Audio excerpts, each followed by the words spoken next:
What is solar system? What is star? What is planet, satellite, asteroid and meteorites? ये सब क्या होते हैं? ग्रह, उपग्रह, तारे, उल्कापिंड, क्षुद्र ग्रह, ये चीज़ें होती क्या हैं? और वी नो दैट कि nearest planet of the sun is Mercury, but why hottest is Venus? शुक्र क्यों सबसे गर्म है जबकि पास में सबसे मरकरी है? इन सारे क्वेश्चंस का आंसर जानने के लिए मेरे साथ बने रहिए वीडियो के लास्ट तक। स्वागत है आपका ब्लॉसम कैट क्लासेस के डिजिटल प्लेटफॉर्म पे। आज हम लोग देखेंगे इस छोटे से वीडियो में सोलर सिस्टम के पूरे बेसिक कॉन्सेप्ट को, और आपको सिर्फ एक वीडियो में 10 से 15 मिनट के अंदर मैं सारे बेसिक कॉन्सेप्ट को समझा दूंगा। तो आइए स्टार्ट करते हैं अपने इस क्लास को। क्लास स्टार्ट करने से पहले मैंने लास्ट में आपसे पूछा था कि हम जिस गैलेक्सी में रहते हैं उसका नाम क्या है, तो उसका नाम है मिल्की वे। और हमारे पास टोटल प्लैनेट कितने हैं हमारे सोलर सिस्टम में? तो 8 हैं, जो कि आज मैं आपको क्लास में बताने वाला भी हूँ। तो आप इन सब को देखेंगे। तो इन सारे क्वेश्चंस का सही आंसर करने वाले बच्चों में नाम है निधि विश्वकर्मा, हर्ष शर्मा, वैभव विश्वकर्मा, शुभम श्रीवास्तव, हर्षित पांडे, गरिमा सिंह, आदित्य मिश्रा, साक्षी सिंह एंड आवेश सिंह। इन सारे बच्चों ने सही आंसर किया है और बहुत से बच्चे रेगुलर कोऑपरेट कर रहे हैं। तो आप भी निश्चित रूप से अपने कमेंट करिए। क्वेश्चंस ना आए तो ज़रूर हमको बताइए, हमसे क्वेश्चंस पूछिए, जिससे कि हमको मोटिवेशन मिले और हम आपके लिए और अच्छी अच्छी क्लासेस बना पाएँ। ठीक है, आइए स्टार्ट करते हैं अपना आज का ये class. Sun is a star, we know that, and we also know that earth is a planet and moon is a satellite. तो ये फिर मिस्ट्री है क्या? स्टार की मिस्ट्री क्या है, प्लैनेट की क्या है, सैटेलाइट की क्या है? तो ये सारी मिस्ट्री को पहले समझिए। स्टार वो होते हैं जिसमें सेल्फ लाइटिंग होती है, जिनमें खुद का प्रकाश होता है, उन्हें तारे कहते हैं। और प्लैनेट क्या होते हैं? जो तारों की प्रकाश से चमकते हैं, ठीक है, जिनको स्टार से लाइटिंग मिलती है, वो प्लैनेट कहलाते हैं। और जो प्लैनेट के अराउंड से मूव करते हैं वो सैटेलाइट कहलाते हैं। तो क्वेश्चन आएगा ना, सब प्लैनेट भी तो सन के अराउंड से मूव करता है। तो सबसे पहले समझिए कॉन्सेप्ट को। ये सन है, सन के अराउंड में मूव कौन करता है? प्लैनेट। और प्लैनेट अगर ये है तो प्लैनेट के अराउंड में भी मूव करने वाला कोई पार्ट होगा जिसको हम लोग बोलेंगे सैटेलाइट। क्लियर है? ये तीन चीज़ें क्लियर हो गई। अब आइए समझते हैं हम लोग एस्ट्रॉइड और मेटरॉइड्स क्या होते हैं। तो एस्ट्रॉइड बेल्ट तो आपको सामने ये दिख रही है, एस्ट्रॉइड बेल्ट मैंने यहाँ से समझा दूंगा। पहले समझ लीजिए मेटरॉइड्स क्या होते हैं। मेटरॉइड्स प्लैनेट के वो छोटे छोटे पार्ट्स होते हैं जो सन के अराउंड्स में मूव कर रहे होते हैं। ये टूट के अलग हो चुके होते हैं प्लैनेट से। ये छोटे छोटे पत्थरों की एक पेटी होती है जिनको उल्कापिंड भी बोलते हैं हम लोग हिंदी में। तो ये सन के अराउंड्स में मूव करते रहते हैं, इनको हम लोग बोलते हैं मेटरॉइड्स। आइए अब हम लोग देखते हैं कि सन के अराउंड्स में जो 8 प्लैनेट हमारे सोलर सिस्टम में मूव करते हैं, जिसको हम सोलर फैमिली बोलते हैं, मीन्स सन और सन की फैमिली। तो सन के अराउंड से मूव करने वाली ये 8 planets, asteroid belt, different type के मेटरॉइड्स, सैटेलाइट्स, ये सब इस सोलर सिस्टम का ही एक पार्ट है, जिसको हम लोग सोलर फैमिली कहते हैं। तो आइए स्टार्ट करते हैं हम लोग इस चीज़ को, इस प्रोसेस को समझने के लिए। ये सन है, सन के सबसे पास का प्लैनेट आप देख रहे हैं मरकरी है, नंबर 2 है वीनस, 3 है अर्थ और 4 है मार्स। इसके बाद आ जाती है एस्ट्रॉइड बेल्ट। तो एस्ट्रॉइड बेल्ट के ये जो 4 प्लैनेट्स हैं अंदर के, और फिर आप देखिए number 5 Jupiter, number 6 Saturn, number 7 Uranus and number 8 Neptune. ये बाहर के जो 4 हैं और ये अंदर के जो 4 हैं, ये इनर प्लैनेट होते हैं, और ये जो बाहर वाले हैं इनको हम लोग आउटर प्लैनेट कहते हैं। ये आप नीचे से इनकी डेफिनेशंस पढ़ सकते हैं, ठीक है, ये नीचे लिखी हुई है, मैं आपको दिखा दे रहा हूँ, तो आप यहाँ से कवर कर लीजिएगा। अब ये एस्ट्रॉइड बेल्ट्स क्या होते हैं? ये इनको हिंदी में बोलते हैं क्षुद्र ग्रह पेटिका।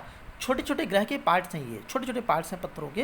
हालांकि इतने भी छोटे नहीं जितने आपको लग रहे हैं, ये बड़े होते हैं, बट फिर भी छोटे होते हैं हमारे अर्थ एंड मून के कंपैरिजन में। और इनकी एक पेटी है जो आप ध्यान से देखिए, ये किस 2 प्लैनेट के बीच में है। कई बार कंपटीशन में क्वेश्चन पूछते हैं, तो ये मार्स के और जुपिटर के बीच में है।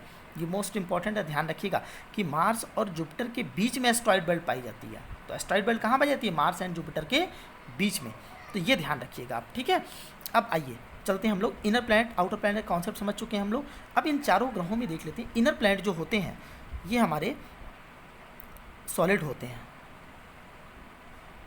और ये जो हमारे चारों आउटर प्लैनेट हैं ये लिक्विड प्लस गैस से बने होते हैं। इन्हें हम गैसियस जायंट भी बोलते हैं, ठीक है। ये बेसिक कॉन्सेप्ट आप समझ लीजिए। अच्छा, ये जो प्लैनेट है ये एक सिस्टम से हैं। सन के सबसे पास का जो प्लैनेट है वो मरकरी है, पास का प्लैनेट है वो मरकरी है। सब नंबर 2 वीनस का, नंबर 3 अर्थ का और नंबर 4 मार्स का। ये बिल्कुल एक सिस्टम से चलते हैं। अच्छा, अर्थ और वीनस में बड़ी कंपैरिजन है। अब ध्यान से देखिए, अर्थ और वीनस जो हैं ट्विंस कहलाते हैं, के बीच में पाई जाती है। तो एक क्वेश्चन ये भी बन गया। एस्ट्रॉइड बेल्ट कहाँ पे आती है? मार्स एंड जुपिटर के बीच में। एक क्वेश्चन आपने ये भी समझ लिया। अब आइए एक लास्ट सबसे अच्छा क्वेश्चन समझते हैं जो मैंने आपसे स्टार्टिंग में पूछा था कि मरकरी सबसे पास है, फिर वीनस सबसे हॉट क्यों है? क्योंकि देखिए मरकरी के ऊपर एटमॉस्फेयर नहीं पाया जाता, इसलिए जो भी सन की रेज आती है वो वापस चली जाती है। तो जब तक वो रहती है तब तक तो हॉट रहता है, जैसे ही रेज वापस चली गई, अंधेरा हुआ, रात हुई, वैसे ही सबसे ज़्यादा कोल्ड हो जाता है मरकरी। तो इसका एवरेज टेम्परेचर वीनस के कंपैरिजन में कम है। वीनस के ऊपर एटमॉस्फेयर पाया जाता है जो डिफरेंट टाइप की गैसेस का एक लेयर होता है, तो सन की रेस को आने में ट्रैप कर लेता है। तो इसलिए हम लोग समझते हैं कि वीनस पे एटमॉस्फेयर होने की वजह से क्या होता है, सबसे हॉट प्लेनेट कहा जाता है। हॉट का मतलब इसका एवरेज टेम्परेचर मरकरी के कंपैरिजन में ज़्यादा होता है। दिन और रात दोनों को ऐड करके अगर डिवाइड करेंगे और सेम मरकरी का अगर देखेंगे तो वीनस का टेम्परेचर ज़्यादा होता है। हमारे अर्थ पे भी जो सारे तरह के सीजन्स हैं उसका रीज़न क्या है? एटमॉस्फेयर ही होता है, क्योंकि अगर एटमॉस्फेयर ना होता तो कभी गर्म और कभी ठंडक पड़ती, तो दिन में अचानक से बहुत गर्मी और रात में बहुत ज़्यादा ठंडक पड़ जाती। बट ऐसा नहीं होता, कुछ कुछ मंथ का डिफरेंस होता है। तो इन सब के पीछे की वजह क्या होता है? एटमॉस्फेयर ही होता है। तो ये सारे बेसिक कॉन्सेप्ट हम लोगों ने देख लिए कि सोलर सिस्टम में क्या कॉन्सेप्ट है। अच्छा, ये 8 जो प्लैनेट्स हैं, इनके अलावा जो है एक नवा प्लैनेट जो था वो प्लूटो था, बट प्लूटो को अब बाहर कर दिया गया है, अब प्लूटो नहीं है। तो अब इस समय हमारे पास कितने प्लैनेट हैं? ये हमारे पास सिर्फ 8 प्लैनेट हैं।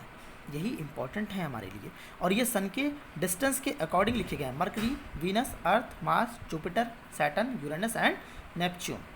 ठीक है, तो आपको सारे क्वेश्चंस का आंसर मिल गया। ये था हमारा सोलर सिस्टम का एक छोटा सा लेक्चर। अच्छा, आज का क्वेश्चन देखते हैं हम लोग। जिन भी बच्चों ने अभी तक लेक्चर को ध्यान से देखा है तो प्लीज़ क्वेश्चन का आंसर करिए कि अर्थ का ट्विन किसे कहते हैं? ट्विन ऑफ अर्थ, ये किस प्लैनेट को कहा जाता है? Number 1 and number 2, asteroid belt जो है वो किन 2 प्लैनेट्स के बीच में पाई जाती है? आपको क्लियर है, यहाँ से आप देख भी सकते हैं, तो आपको आंसर करना है। और नंबर 3 एक क्वेश्चन है, ये एस्ट्रॉइड बेल्ट किन 2 प्लैनेट्स के बीच में, आपको वो लिखना है। नंबर 3 यूपी के गवर्नर का नाम लिखना है। तो कुछ जीके भी स्ट्रॉन्ग करते रहिए। तो इन तीनों क्वेश्चन का आंसर करिए। सही आंसर करने वाले पर्सन का नाम नेक्स्ट क्लास में अनाउंस किया जाएगा। और प्लीज़ चैनल को अगर सब्सक्राइब नहीं किया, सब्सक्राइब करिए।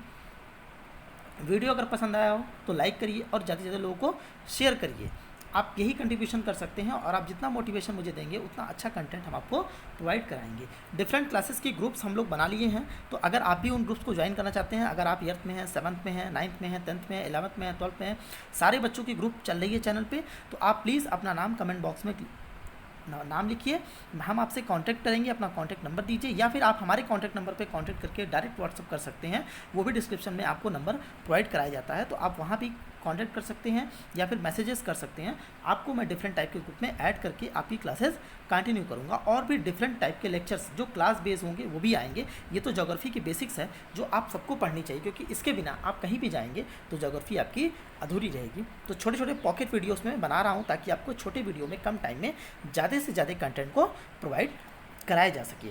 तो वीडियो को यहाँ तक देखने के लिए आपका बहुत बहुत धन्यवाद। जल्दी मिलते हैं नेक्स्ट क्लास में एक नए लेक्चर के साथ में।